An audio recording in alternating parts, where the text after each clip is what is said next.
नमस्कार। ये है फलक की कहानियों का अद्भुत संसार। किस्सा, कहानी, कहानियाँ जिनमें हम लिखते हैं खुद को। मैं हूँ अनुज सारस्वत और आपको सुनाने जा रहा हूँ अपनी एक लिखी रचना जिसका शीर्षक है वो रात। जनवरी की उस शाम धराशायी बरसात शुरू हो गई थी। वह नक से भीगा हुआ था और जंगल में पेड़ के नीचे खड़ा कांप रहा था। तभी जोर की बिजली कड़की और उसने देखा उस पेड़ के ठीक पीछे एक मकान था। वह मकान लकड़ी का टूटा हुआ था, लेकिन कुछ रोशनी सी चमक रही थी। उस रोशनी ने उसे आकर्षित किया। वह मानो स्वतः खिंचा चला गया उस ओर।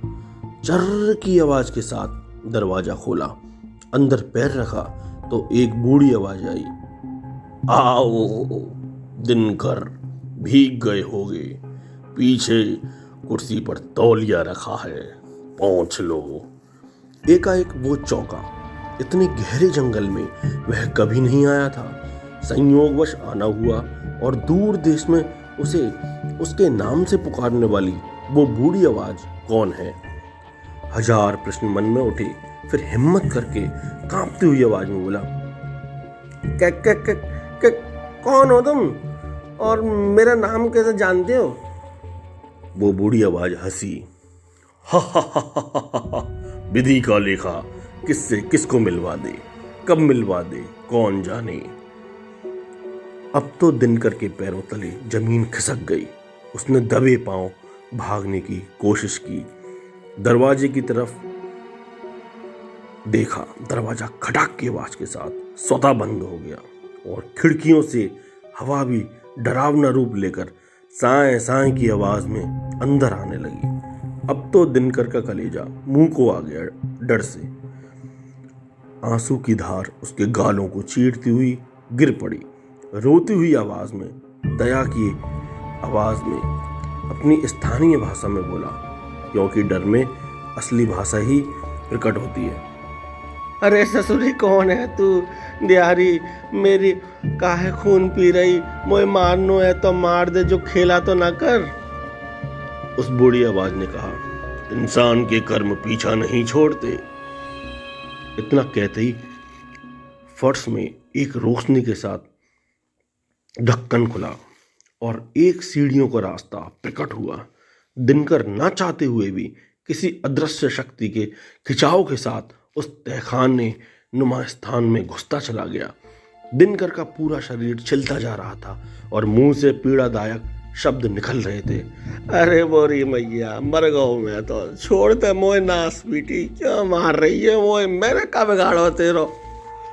वो बूढ़ी आवाज अट्ठास करती जा रही थी और कहती जा रही थी, सब याद आएगा तुझे, तू कि मैं कौन हूं। तहखाने में पहुंचते ही दिनकर के शरीर पर लात घूसों की बारिश होने लगी और लगभग 10-15 आवाजें आदमी औरतों की आने लगी, भयंकर ऐसे, आ गया, अब तुझे हम नहीं छोड़ेंगे। आ गया आ गया आ गया। दिनकर इतनी मार खाने के बाद बेहोश हो चुका था। तहखाने का गेट बंद हो चुका था। लगभग 1 घंटे बाद दिनकर को होश आया। उसने खुद को उल्टा लटके पाया। कपड़े फाड़ दिए थे, सिर्फ अंत वस्त्र था शरीर पर। होश में आते ही कोड़े पड़ने लगे। इतने कष्ट में वो बोला, अरे बोरी भैया, अम्मा अब तो बता दे, काय मार रही है, कौन हूं मैं मर जाऊंगा तो पता भी ना पड़ेगी कि क्यों मरो मैं।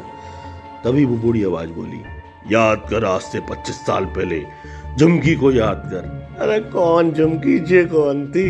दिनकर बोला। इतने में गाल पर जोरदार तमाचा पड़ा, सड़क उसके गाल पर, और बूढ़ी आवाज गुस्से से बोली, तू भूलिया, झुमकी को ऐसे याद नहीं आएगा, इसके शरीर पर गर्म पानी डालो। अरे अरे अरे मोरी मैया, मैं सच कह रहा हूं, मैं ना जान तो खाइए। फिर दिनकर को वो हिलाने लगे। सर फूटा उसका किसी चीज से। वो बोला, आ गया तुझे याद?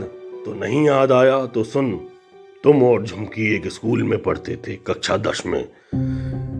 झुमकी बहुत सीधी सादी लड़की थी तू बहुत कमीन था। उसके पीछे हाथ धोकर पड़ा था। वो बहुत परेशान रहती थी तुझसे, लेकिन घर पर किसी से कुछ नहीं कहती थी। तेरी हरकतें बढ़ती जा रही थी। कभी उसकी साइकिल की हवा निकाल देता, कभी उसका रास्ता रोक देता, सड़क पर और हीरोगिरी दिखाता। जवानी के शुरुआत के दिन थे तुम दोनों के। तू उसके शरीर को भी छेड़छाड़ करता था। एक दिन उसने विरोध किया तो तूने उसकी टक्कर करा दी थी। बहुत चोट आई थी उसे, लेकिन घर आकर उसने किसी को कुछ नहीं बताया, बस सहती रही। लेकिन एक बार तो तूने हद ही कर दी थी। झुमकी के भाई ने तुझे परेशान करते हुए देख लिया था। अगले दिन तुझे जमकर कुटवाया था, पूरी गली में जुलूस निकाला। कुछ दिन मामला शांत रहा, फिर तो तूने हद कर दी। एक दिन चुपचाप झुमकी के घर में रात को घुसा था।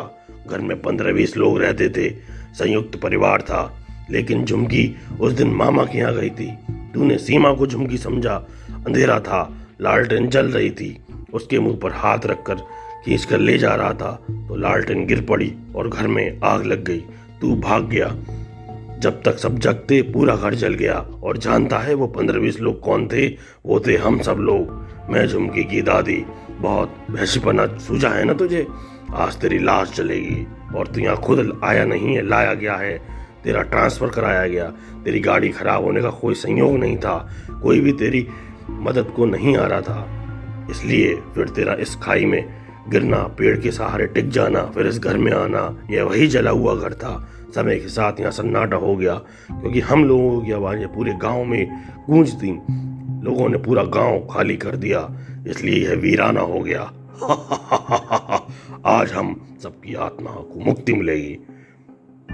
यह सब सुनकर दिनकर बोला, हमें कुछ कहना है। आपने जो कहानी सुनाई हमारो कचलो ना दोना ना जाते। हम ना जानते कोई झुमकी को। तुम खुद सोचो, मरने को आए, हम काहे झूठ बोलेंगे। इतने में एक और थप्पड़ पड़ा। तो शुरू से ही धूर्त और झूठा है, कुछ भी कर सकता है। अब मरने को तैयार हो जा, वो बूढ़ी आवाज बोली। इतने में बहुत तेजी के साथ दरवाजा खुला। कोई साया अंदर दाखिल हुआ और तेज आवाज में बोला, अरे अम्मा रुक जाओ, गड़बड़ हो गई है। ये वो दिनकर नहीं है, हमसे गलती हो गई। ये तो दूसरे गांव का है, अम्मा माफ कर दो। हम भूतों से भी गलती हो सकती है। अब तो यह सुनकर दिनकर की हालत और बुरी हो गई और रोते हुए बोला, अरे भूतनियों के शुरू से कह रहे थे हम ना आए, लेकिन सारा तुम सूते ही जा रहे, खाल खींच ली हमारी। अरे बोरी भैया मार डालो मोहे, साला तुम्हें ना मिलेगी मुक्ति। कभी जबरिया झुमकी की कहानी चिपका दिए और हमें फेल दिए। फिर वो बूढ़ी आवाज बोली, अरे बेटा माफ करियो, वो हमने क्या है ना, नया मुनीम रहा है तो हिसाब किताब में गड़बड़ी हो गई। इतना कहते ही एक दर्द भरी आवाज गूंजने लगी, क्योंकि मुनीम जी कूटे जा रहे थे उन 15-20 लोगों के हाथों। ये कहानी इतनी ही। अभी आप सुन रहे थे अनुज सारस्वत की रचना वो रात।